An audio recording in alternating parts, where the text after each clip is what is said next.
သူ့ရဲ့ဝိညာဉ်ဖခင်အတွက်ဆိုတော့မှသူကပေးတယ်အခုလည်းရှုပ်နေရှိတယ်ဝိညာဉ်ဖခင်လိုအပ်လားမလိုအပ်ဘူးလားဆိုရှုပ်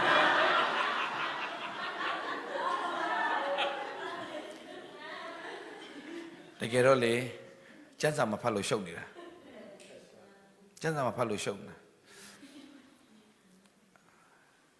လိုအပ်တဲ့သူနဲ့မလိုအပ်တဲ့သူနဲ့တချို့ကလည်းမဿဲကိုကင်ထားပြီးတော့ဟလာမဿဲထဲမှာပြောတဲ့ຢာနဲ့ဟလာဖယားတစ်ပါးတည်းပဲအဖေလို့ခေါ်တင်တယ်ကောင်းကင်ဘုရားရှင်အဖပဲဒီလောကမှာရှိတဲ့တယောက်မှအဖေလို့မခေါ်တင်ဒါဆိုကိုယ်မွေးတဲ့အဖေလည်းတယောက်မှအဖေလို့မခေါ်တော့နဲ့ဟဲကောင်ဂျွန်လို့ပဲခေါ်တော့တယ်မဟုတ်အဲ့ဒီချိန်တော့ယေရှုဟာ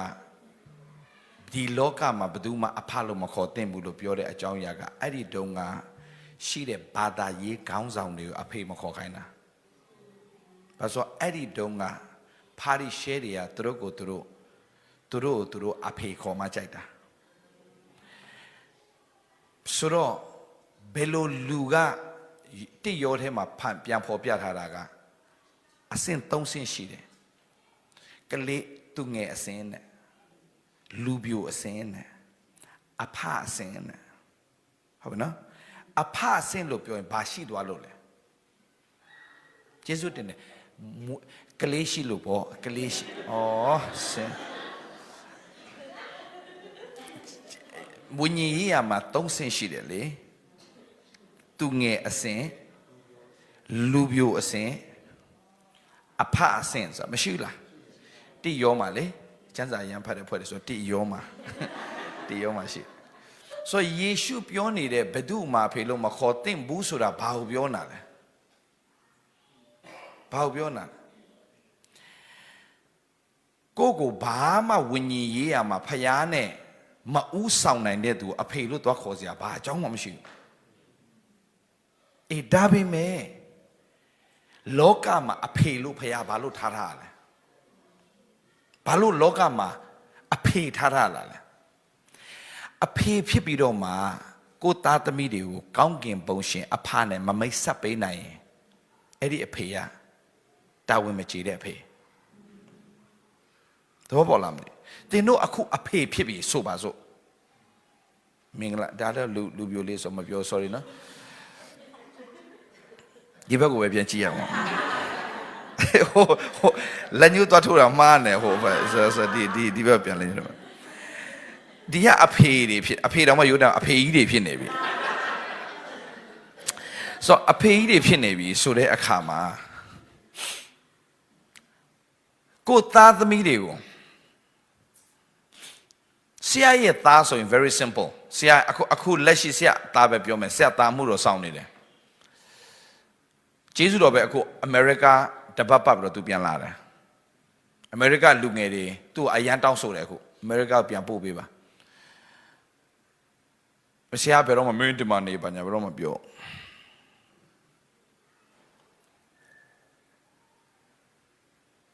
ဆရာသူပြန်လာတဲ့အချိန်မှာဆရာအတွက်တော့ဘာမဟုတ်ပေမဲ့သူ့အတွက်တော့အများကြီးပေါ့လေဒေါ်လာ1000လာပေးတယ်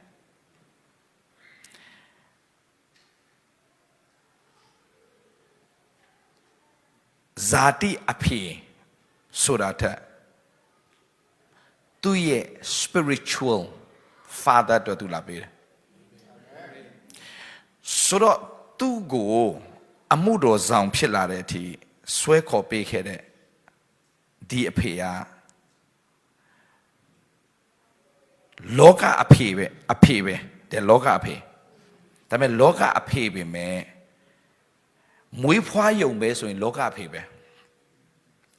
ဝိညာဉ်ရေးရာဖျားနဲ့ပြန်မိတ်ဆက်ပေးနိုင်ရင်အဲ့ဒါဝိညာဉ်ရေးရာမှာအဖအဆင့်လို့ခေါ်တယ်။တောင်ကျမ်းစာမှာအဆင့်၃ဆင့်ရှိတယ်ခင်ဗျာ။သူငယ်အဆင့်လူပြိုအဆင့်အဖအဆင့်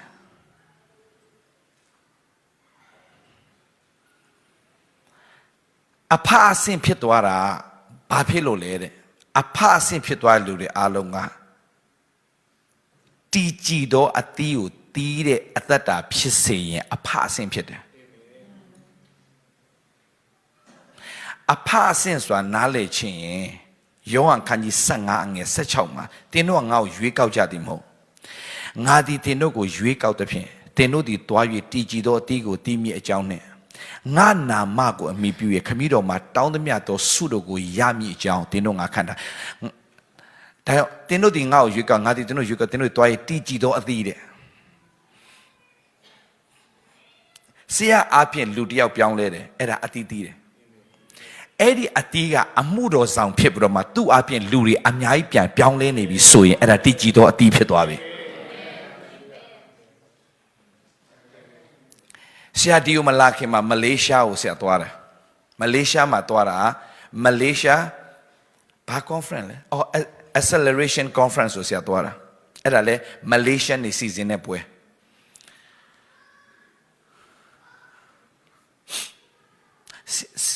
ဆရာနှုတ်ကနေကျေးဇူးတော်ပဲအရန်တကူပါတယ်ဆရာဆဆနောက်ရှောက်ပြောလို့မရတော့ဆိုတော့သဘောပေါက်သွားတယ်ခုဆရာဟုတ်တော့ပြောမလား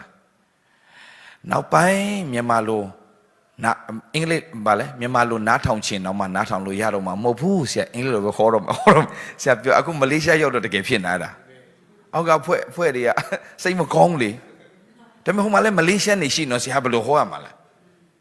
ဟိုတခါတော့လဲဂျပန်မှာလုပ်တဲ့ပွဲမှာCan I preach in Burmese ဆိုတော့အောက်ကဖိလစ်ပင်းတွေတရုတ်တွေဂျပန်တွေက no ဆိုတော့ English လိုပဲဟောရတယ်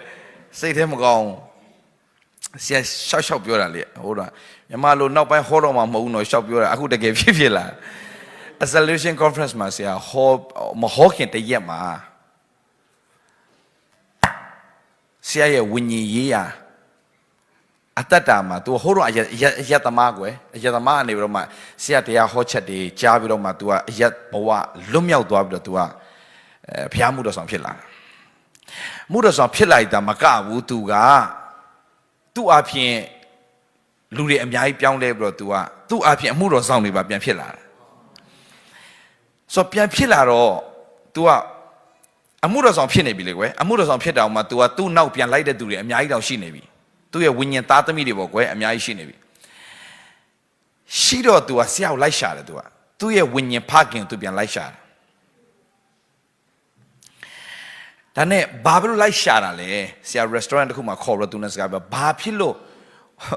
အဲ့ချိန်လည်းသိတဲ့အတိုင်းပဲဟိုမှာဘာဝိညာဉ်ဖခင်မလို့ဘာညာဖြစ်နေတဲ့အချိန်မှာဆိုတော့နင်ကဘာလို့သူများမလို့တဲ့ချိန်မှာနင်ကဘာလို့လိုတာလဲဘာလို့ဆရာကိုလိုက်ရှာလဲပြောတဲ့အခါမှာသူပြောစကားရန်ကောင်းတယ်ကျွန်တော်ဝိညာဉ်ဖခင်နေရာရောက်လာတဲ့ခါကြတော့မှပဲဝိညာဉ်ဖခင်လိုမှန်းသိတာတဲ့မလိုဘူးလို့ပြောတဲ့အဖွဲကအဖမရောက်သေးလို့အဖအဆင့်ကိုရောက်သွားတဲ့လူကမကြည့်တင်တို့အဖေမေရဲ့တန်ဖိုးနားလဲခြင်းတင်တို့အဖေမေဖြစ်လာမှတင်တို့အဖေမေရဲ့တန်ဖိုးနားလဲတယ်တင်တို့ကိုယ်သားသမီးတွေအရာဆိုးတာမြင်။အော်ငါလည်းငါအဖေမေအဲ့လိုဆိုးခဲ့တာပဲ။ပြန်မြင်တယ်လေ။အဲ့နဲ့တော့ဘာပြောဆို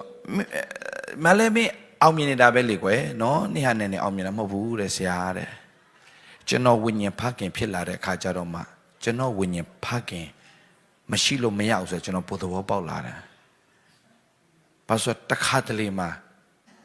ကျွန်တော်ရဲ့သားသမီးတွေကျွန်တော်ဘလို့တွင်တင်ရမှာမသိတော့တဲ့ချိန်ရှိတယ်အဲ့ဒီအချိန်ညရင်ကျွန်တော် look up ပြန်လုပ်ရမယ်လူမရှိရင်ကျွန်တော်အမားကြီးတွေတင်တော့မှာကျွန်တော်ကြောက်တယ်ဆရာကျွန်တော်သားဖြစ်လက်ခံပေးပါဆရာအဲ့ဒါသူတင်းတော်နဲ့သူအောင်မြင်တဲ့သူသူဝိညာဉ်သားသမီးနဲ့သူအောင်မြင်တဲ့သူပဲဒါကြောင့်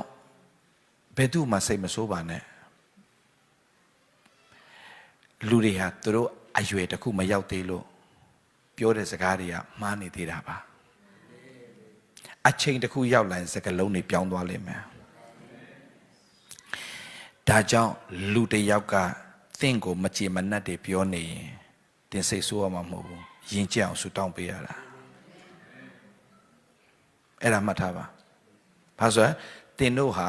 အသွေးသားရှိသောလူတွေနဲ့စိုင်ပြိုင်တိုက်လှန်နေရတာမဟုတ်ဘူးအထုမြတ်အာနာဇတ် အစိုးရချင်းမှစာ၍ဘာဖြစ်လဲဒီမိုးကောင်းကင်မှာအစိုးတရားပြုနေတဲ့မင်းနေနဲ့ဆိုင်ပြိုင်တက်လှန်နေရတာဖြစ်သောကြောင့်တခုခုဖြစ်လာရင်ဒီမျက်လုံးနဲ့မဆုံးဖြတ်နဲ့ဒီနားနဲ့မဆုံးဖြတ်ရဘူးဝိညာဉ်နယ်ပယ်ထဲမှာဖျားဖော်ပြတဲ့အရာကိုမြင်တတ်အောင်သင်ယူရတယ်အာမင်